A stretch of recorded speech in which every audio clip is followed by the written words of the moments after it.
ख्वाबों में देखी थी मैंने कभी। जी दोस्तों, आइए जहाँ से राब्ता मुनक़ता हुआ था वहीं से जोड़ते हैं। आ जाओ ज़रा मेहंदी लगाओ।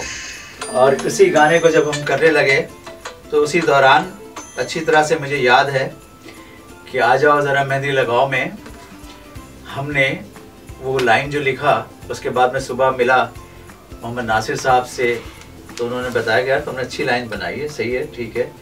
तो बड़ा मज़ा आया और वो गाना इस तरह से हमने रिकॉर्ड किया। आइए आपको वो गाना सुनाता हूँ, आ जाओ ज़रा मेहंदी लगाओ। बड़ा खूबसूरत मुखड़ा लिखा था मोहम्मद नासिर साहब ने, और उसका अंतरा जो मैंने आपको बताया, सिरहाने पे कॉपी रख के सोया था मैं, तो लास्ट अंतरा लिखा था। आइए आपको ये गाना सुनाता हूँ जिसके इसकी जादू और आपको मज़ा आएगा।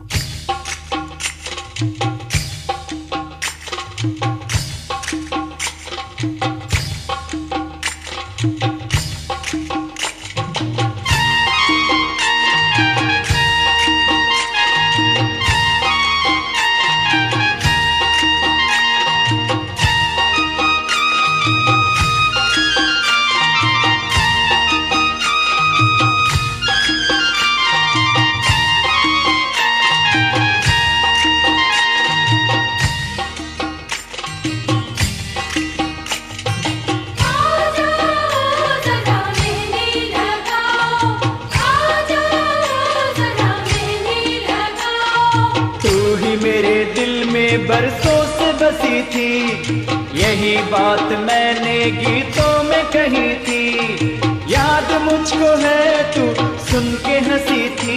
जरा मेहंदी लगाओ, आ जाओ जरा मेहंदी लगाओ, आ जाओ जरा मेहंदी लगाओ।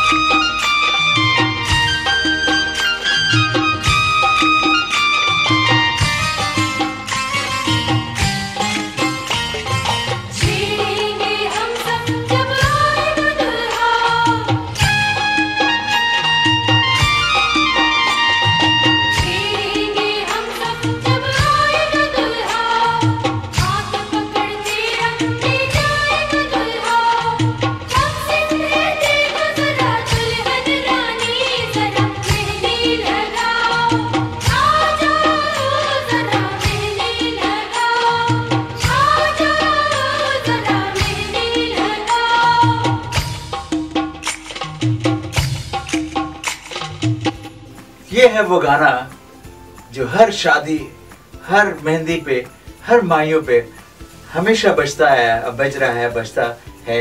आप लोग पसंद करते हैं क्योंकि इस गाने में वो फीलिंग्स, वो डेप्थ है, और उसमें जो लड़की की फ्रेंड्स होती है, दूल्हा वाले, दुल्हन वाले, उनकी वो सारी चीज़ों का ख्याल रख के ये गाना लिखा गया, बनाया गया, कंपोजिशन की गई, गाया गया। तो लव दिस सॉन्ग। और उसके बाद बड़ा ही एक अच्छा एटमॉस्फेयर था। इसी तरह जब गाना था एक शाबा वे नखरा गोरीदा, वो अमीन अंजुम साहब शायर थे, उनसे लिखवाया गया था, क्योंकि और मेरे लिए फर्स्ट टाइम पंजाबी तलफ़ुज़ में गाना, तो मुझे कहा गया ये गुलाबी पंजाबी होती है, ये आप गाएं। और इस गाने को गाने के लिए हम लोगों ने बड़ी मेहनत की थी, और उसमें हमारे बहुत सारे लोग शामिल थे, जो भी इंस्ट्रूमेंट प्ले कर रहे थे वो भी थे। और इसमें मुझे बहुत अच्छी तरह से याद है कि महबूब अशरफ साहब के, महबूब भाई बहुत ही नाइस आदमी, उन्होंने बड़ा मेरा हौसला बढ़ाते रहते थे, और उनसे बड़ा सीखने को मुझे मिलता था। अशरफ भाई, महबूब साहब, ये सब बड़ा प्यार उन्होंने दिया और मेरी हौसला बढ़ा, उन्होंने हौसला अफजाई की मेरी। और इसी दौरान हमारी अमीन अंजुम साहब, रेहान आज़मी साहब, इनसे भी मुलाकातें बढ़ती गई। तो इन शायरों के साथ बैठना, सिटिंग करना, गाना लिखवाना। तो उसमें मज़े की बात ये होती कि शाबा वे नखरा गोरीदा में हम सब लोगों की कोरस शामिल है। तो उसमें हमने था वो जैसे शाबा वे नखरा गोरीदा, वावा वे नखरा गोरीदा, गोरी दे मुखते दिल तौबा, मेरा लुट के ले गई दिल तौबा, गोरी दे मुखते दिल तौबा, मेरा लुट के ले गई दिल तौबा। शाबा वे नखरा गोरीदा, वावा वे नखरा गोरीदा, शाबा वे नखरा गोरीदा, वावा वे नखरा गोरीदा। तो ये गाना हम लोगों ने गाया। तो इत्तेफाक से अमीन अंजुम साहब जो अरशद भाई तबले, तो बहुत अच्छा तबला प्लेयर थे, बहुत ज़बरदस्त, पाकिस्तान के one of the best tabla player थे वो। तो उनको मैंने बताया तो उन्होंने कहा मेरा भाई लिख देगा। तो उनके भाई थे अमीन अंजुम साहब, उन्होंने लिखा शाबाब नखरा गोरीदा, और ये गाना माशाल्लाह से बहुत पॉपुलर हुआ, बहुत हिट हुआ, बड़ी पजीराई मिली, उसके रिमिक्स वर्जन भी बहुत आए। इसी तरह फिर अब एक गाना और हम उसके पीछे पड़ गए, और वो गाना था बुब्बा बुब्बा बारारारा, बुब्बा बुब्बा बारारारा, उसने कहा मिल के मुझे, कल का दिन है हॉलिडे, साहिल पे कल जाएंगे, मिलकर हम तुम गाएंगे, बुब्बा बुब्बा बारारा, बुब्बा बारा बारा। ये गाना था, और ये गाना लिखने के लिए रेहान आज़मी साहब ने इसको बड़ी मेहनत से लिखा, और मैं उनके साथ बैठक होती थी, बैठ जाते थे, बैठ के बड़ा ज़बरदस्त। और ये गाना भी बहुत इसको पजीराई मिली, और ये गाना मैंने ये सोच के कॉम्पोजिशन किया, बनाया था बैठ के, कि इस गाने में सबसे अच्छी बात ये थी कि ये वीकेंड्स और छुट्टियों पे जब हम लोग पिकनिक पे जाया करते थे, उस ज़माने में गाड़ियों में डेक का बड़ा सीज़न था, तो गाड़ियों में कोई गाना ऐसा नहीं था कि आप पिकनिक पे जा रहे तो वो गाना बजे।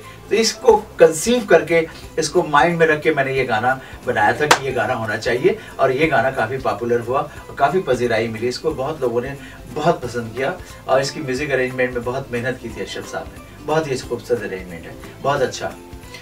और इसके बाद इसी तरह बहुत सारे गाने, मेरी जो कॉम्पोजिशन है 99% इसी तरह का गाना का सिलसिला है। एक गाना हमारे एक दोस्त थे जलाल ज़हीर अब्बासी साहब, इनके 2-3 दफ़ा नाम आता है, इसलिए आता है कि ये इन्होंने मुझे ख़ास तौर पे जब मेरी ज़िंदगी में पहली दफ़ा 3-4-5 सिंगरों के साथ एक एल्बम आया था, जो मैंने बताया था Imran Khan is a Superman, अब मेरे लिए तू बनी तेरे लिए मैं, वो एल्बम की जो मुझे कॉन्ट्रैक्ट मिला था, ऑल क्रेडिट गोज़ टू जलाल ज़हीर अब्बासी, वो लेकर आए थे। तो उसमें 2 गाने मेरे थे वो, और हिट हो गए थे वो। तो इसमें एक गाना था, तो उन्होंने कहा यार तुम गाओ, बड़ा अच्छा लगेगा, तुम्हारे वॉइस पे सूट करेगा। तो मैंने इस गाने को गाया था, किस नाम से पुकारूं, क्या नाम है तुम्हारा। ये जलाल ज़हीर अब्बासी साहब ने कहा कि ये गाना गाएं, तो मैंने गाया था इस गाने को।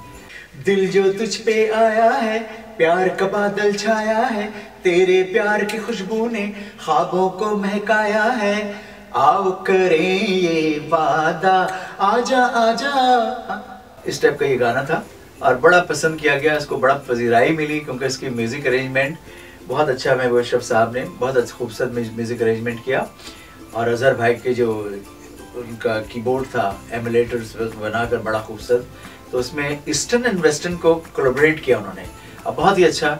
और इसमें ढोलक का ख़ास एक सिंधी जो बीट होती है, तो उसका बड़ा अच्छा कॉम्बिनेशन है, बड़ा मज़ा है। इसी तरह फिर हम जब ये गाना कर लिया, तो फिर बड़ी फरमाइश होने लगी कि यार, बाद में लोगों ने कहा कि मैंने जब एक गाने की बारे में आपको बताना चाह रहा था कि उस गाने की रिकॉर्डिंग से पहले मेरे साथ मेरी तबीयत थोड़ी सी नासाज हो गई, ज़ाहिर मेंटली प्रेशर होता है, और पूरी दुनिया की नज़र लगी हुई थी कि इतने गाने आ रहे हैं, ये कर रहा है, वो कर रहा है, और मुझे ये चीज़ें पता चल चुकी थी कि एल्बम करने में कितना हेडल्स हैं, कितने परेशानियां हैं, और कितना हार्ड वर्क करना पड़ता है। तो बहरहाल हेडल्स होते हैं बहुत सारी, और टेंशन में होता है आदमी, अंडर प्रेशर होता है, और बड़े बड़े जब इतने बड़े बड़े नाम म्यूज़िक डायरेक्टर म्यूजिशियंस के होते हैं, तो आप अंडर प्रेशर आ जाते हैं, तो उनको बड़ा हैंडल करना पड़ता है कि वो खफा ना हो जाए। और नया सिंगर होता है, वो हर लम्हे ये सोचता है कि मुझसे कोई गलती ना हो जाए। आप सबसे पहले स्टूडियो में पहुंच जाते हैं, टाइम दिया जाता है स्टूडियो का। ये अच्छी तरह से आपको एक बात बता दूं, हम शालीमार में रिकॉर्डिंग कर रहे थे, टाइम था कि 2 बजे, एवरीवन ऑन टाइम 2 बजे, मैं पूरा 1:45 बजे पहुंच जाता था। तो खैर ये बातें मैं आपको इसलिए बता रहा हूँ कि अब ये तो ज़माना ही चेंज हो गया है, अब नहीं है, लेकिन आपको बताना इसलिए ज़रूरी है क्योंकि आप सब सुनना चाहते हैं, क्योंकि किस तरह से नए उस ज़माने में सिंगर आ रहे होते थे, तो उनको स्ट्रगल करना पड़ता था। तो बहुत सारी बातें ऐसी भी हैं जो मैं आपको बताना चाहता हूँ, लेकिन इस वक्त की कमी की वजह से मैं आपको नेक्स्ट एपिसोड में वो बातें खुलकर बयान करूंगा जो अभी तक मेरे दिल में है और आप सुनना चाहते। उस वक्त तक के लिए मुझे इजाज़त दीजिए। God bless you.